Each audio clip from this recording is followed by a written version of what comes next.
No todo lo que se detiene está perdido. A veces, simplemente está encontrando su forma verdadera. David White. ¿Y si lo que estás viviendo no fuera un bloqueo? ¿Y si no fuera cansancio, ni pérdida de fe, ni que hiciste algo mal? ¿Y si, en vez de estar fallando, estuvieras entrando en una parte del camino de la que casi nadie habla? Quédate conmigo un momento, porque si algo en ti se reconoce en estas preguntas, este mensaje no llegó por casualidad. Tal vez sientes que todo se detuvo, que ya no tienes la energía de antes, que ya no reaccionas igual, que no sabes explicar exactamente qué cambió, pero sabes que algo cambió para siempre. Sigues con tu vida, sigues cumpliendo, sigues funcionando, pero por dentro hay un silencio nuevo que no sabes cómo nombrar. Y no, esto no es un mensaje para animarte, no es para empujarte, no es para decirte que pienses positivo o que hagas algo más. Esto es una explicación, porque hay etapas del despertar que no se sienten como luz, sino como pausa, y nadie nos preparó para eso. Todos hablan del inicio, de la expansión, de la claridad, de sentirlo todo de golpe, pero casi nadie habla del momento en que todo se apaga en silencio, cuando ya no buscas, cuando ya no corres, cuando algo en ti se sienta y observa. Y si esto te resuena, no porque lo entiendas con la mente, sino porque lo sientes en el cuerpo, entonces quédate, porque este mensaje es para ti. Cuando la vida baja el volumen. Al principio no te das cuenta de que algo cambió, porque no hay un quiebre evidente, ni un antes y un después claro. Simplemente empiezas a notar que ya no reaccionas igual ante las cosas que antes te movían, que las emociones no aparecen con la misma intensidad, que las noticias, las conversaciones y el ruido del mundo comienzan a cansarte más rápido de lo normal. No es tristeza, no es apatía, es una especie de disminución interna, como si alguien hubiera bajado el volumen de tu vida sin avisarte. Marta, con 46 años, lo describía así: no me siento mal, pero tampoco bien, es raro. Seguía trabajando, seguía resolviendo, seguía estando para los demás, pero por dentro sentía que algo se había puesto en pausa.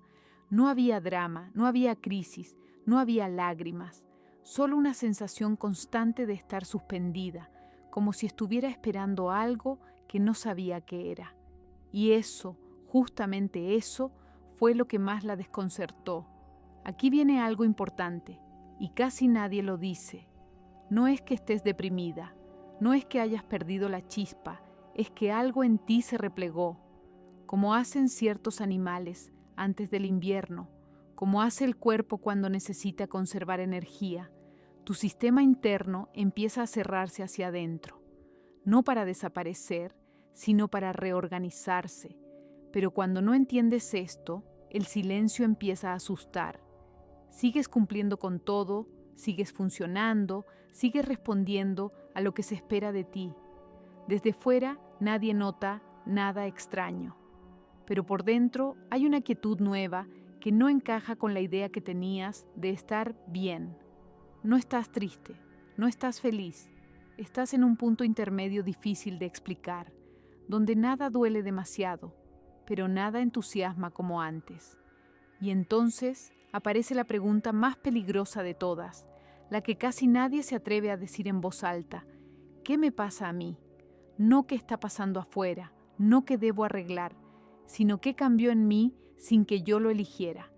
Y esa pregunta, aunque incomoda, es siempre la primera señal de que algo profundo está comenzando a moverse, incluso cuando todo parece detenido. El error más común. Aquí es donde casi todos se equivocan, no por falta de conciencia, sino por falta de explicación. Cuando la vida baja el volumen y nada parece responder como antes, la mente necesita una causa y casi siempre elige la más dura: creer que estás retrocediendo. Empiezas a pensar que perdiste conexión, que algo se apagó en ti, que hiciste algo mal sin darte cuenta. Y esa interpretación, aunque parece lógica, es la que más daño hace. Marta también cayó ahí. Pensó que había dejado de sentir porque no estaba haciendo lo suficiente, porque quizá se había relajado demasiado, porque tal vez había abandonado prácticas que antes la sostenían. Y entonces hizo lo que hacemos casi todos en esa etapa: buscar afuera, más videos, más mensajes, más explicaciones, más rituales, con la esperanza secreta de que algo, en algún momento, volviera a encenderse como antes. Pero nada pasaba. Cuanto más buscaba, más vacío se sentía el intento. Cuanto más estímulo agregaba, más evidente se hacía el silencio. Y ahí aparece una verdad incómoda que pocos están dispuestos a escuchar. El despertar no siempre avanza, a veces se repliega, no porque esté fallando, sino porque ya no se trata de sumar, sino de integrar. Cuando nadie te explica esto, el silencio se vuelve amenaza. La pausa se interpreta como pérdida, y entonces luchas contra algo que en realidad no necesita ser empujado. Esta etapa no se arregla con más información, ni con más prácticas, ni con más estímulos, porque lo que está ocurriendo no es una desconexión, es un movimiento hacia adentro que todavía no sabes cómo habitar. La parte que nadie cuenta. Aquí aparece el primer momento en que algo empieza a encajar, no como una idea clara, sino como una sensación interna de reconocimiento. Marta no lo llamó despertar, ni proceso, ni nada parecido. Simplemente notó que ya no tenía el mismo impulso de antes. Las ganas de correr, de entenderlo todo, de avanzar rápido, empezaron a desaparecer, y lejos de sentirse liberador, eso la inquietó, porque durante mucho tiempo había aprendido que crecer era moverse y que detenerse era perder. Esta es la parte que casi nadie cuenta. El despertar tiene una fase que no expande, no te abre, no te empuja, no te eleva, integra, y la integración no se siente espectacular. Se siente lenta, silenciosa, a veces incómoda, se siente como menos urgencia, menos impulso, menos necesidad de demostrar quién eres o cuánto sabes, y cuando nadie te explica esto, la calma se vive como sospecha. Marta empezó a notar que ya no quería convencer a nadie, ni explicarse tanto, ni sostener versiones de sí misma que antes le daban identidad. No era desgano, era una especie de cansancio honesto, como si algo en ella dijera, por primera vez, que ya no necesitaba estar en constante expansión para ser válida. Y eso, aunque suena simple, fue profundamente desestabilizador. Aquí viene una frase que cambia la perspectiva por completo. Tu alma no se apagó. Se sentó a digerir lo vivido, a ordenar lo aprendido, a soltar versiones antiguas que ya no encajan con quien estás siendo ahora. Pero sentarse duele cuando vienes de correr. Y por eso esta etapa se siente tan extraña, tan fuera de lugar. Duele porque ya no puedes volver a ser quien eras antes de despertar, pero al mismo tiempo todavía no sabes quién estás siendo. Estás entre identidades, entre capas, entre formas, y ese espacio intermedio no tiene nombre, ni mapa, ni reconocimiento externo. Es ahí donde muchas personas se juzgan con dureza, sin saber que ese vacío aparente es en realidad un terreno fértil. No estás perdida, estás integrando, y aunque ahora no lo parezca, esta es una de las etapas más profundas del despertar, precisamente porque no se nota, porque no se puede mostrar, y porque solo se comprende cuando te permites quedarte en ella sin intentar huir. Historia real. Te cuento algo que escucho una y otra vez, en distintas voces, en distintas historias, pero siempre con la misma sensación de fondo. Personas que llegan y dicen, casi con culpa, antes sentía todo y ahora no siento nada. Lo dicen como si hubieran perdido algo valioso, como si ese silencio interno fuera una señal de que algo salió mal. Y lo más curioso es que casi siempre lo dicen en voz baja, como si tuvieran miedo de confirmar esa sospecha. Cuando miras de cerca, cuando te quedas un poco más en esa historia, sin apurarte a interpretarla, te das cuenta de que no es nada, no es vacío, no es desconexión, es quietud profunda, una quietud que no estaba antes, porque antes había ruido, búsqueda, impulso constante. Y esa quietud, cuando llega sin aviso, puede sentirse inquietante, incluso amenazante. La quietud asusta cuando vienes del ruido, asusta porque el ego necesita movimiento para sentirse vivo, necesita metas, estímulos, validación.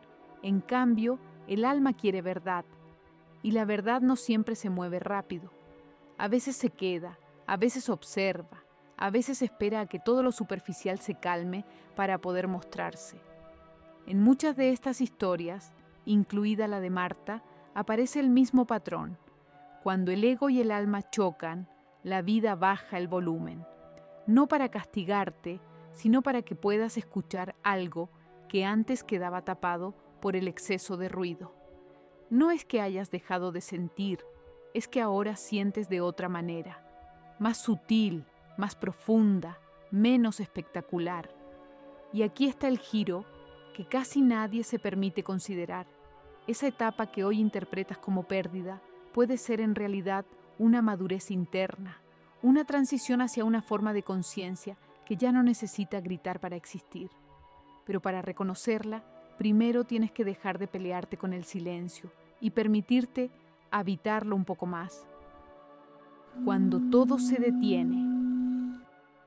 Este es el núcleo del mensaje, el punto donde todo lo anterior empieza a ordenarse. Cuando todo se detiene, la mente busca una explicación rápida y casi siempre llega a las mismas conclusiones equivocadas, que es un castigo, que es un retroceso, que es una señal de abandono, porque nos enseñaron a asociar el movimiento con el progreso y la pausa con el error. Pero aquí esa lógica ya no sirve. Para Marta, esta etapa fue la más desconcertante. No había señales claras, no había instrucciones, no había un próximo paso evidente. Todo lo que antes funcionaba dejó de hacerlo, y lo único que quedaba era una sensación incómoda de estar detenida frente a algo que no sabía cómo atravesar. Y cuanto más intentaba forzar una salida, más evidente se hacía la quietud. Aquí aparece una idea que cambia por completo la mirada. Esto no es un muro, es una frontera. No estás frente a un final, sino frente a un límite entre una forma de vivir y otra que todavía no conoces. Y las fronteras no se cruzan corriendo, ni empujando, ni repitiendo viejas estrategias. Se cruzan cuando estás dispuesta a detenerte y mirar.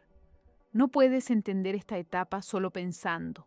La mente quiere resolver, clasificar, etiquetar lo que ocurre, pero esta frontera no se atraviesa con explicaciones, se atraviesa quedándote, permaneciendo en el punto exacto donde todo parece haberse detenido, sin intentar huir ni acelerar el proceso. Y esto es justamente lo que nadie nos enseñó. Nadie nos explicó que habría momentos en los que no hacer nada sería la única acción verdadera, que no buscar respuestas sería más honesto que acumular información, que sostener la incomodidad sería más transformador que escapar hacia lo conocido. Si estás aquí, si este momento de pausa te incomoda, no es porque estés fallando, sino porque estás justo en el centro del proceso. Esta detención no vino a quitarte nada, vino a mostrarte que hay partes de ti que solo pueden revelarse cuando dejas de moverte y te permites estar, incluso sin entender. ¿Por qué esta etapa es necesaria? Esta etapa es necesaria precisamente porque sin ella seguirías repitiendo patrones, incluso dentro del camino espiritual. Patrones de búsqueda constante, de querer sentir siempre más, de moverte sin parar creyendo que eso es crecimiento. Sin esta pausa, confundirías expansión con escape, luz con evasión, intensidad con verdad. Y aunque no lo notes al principio, ese movimiento permanente termina alejándote de ti misma. Marta empezó a ver algo que antes no podía reconocer. Muchas de las cosas que hacía en nombre de la conciencia eran, en el fondo, una forma sutil de no quedarse consigo, de no escuchar el cansancio real.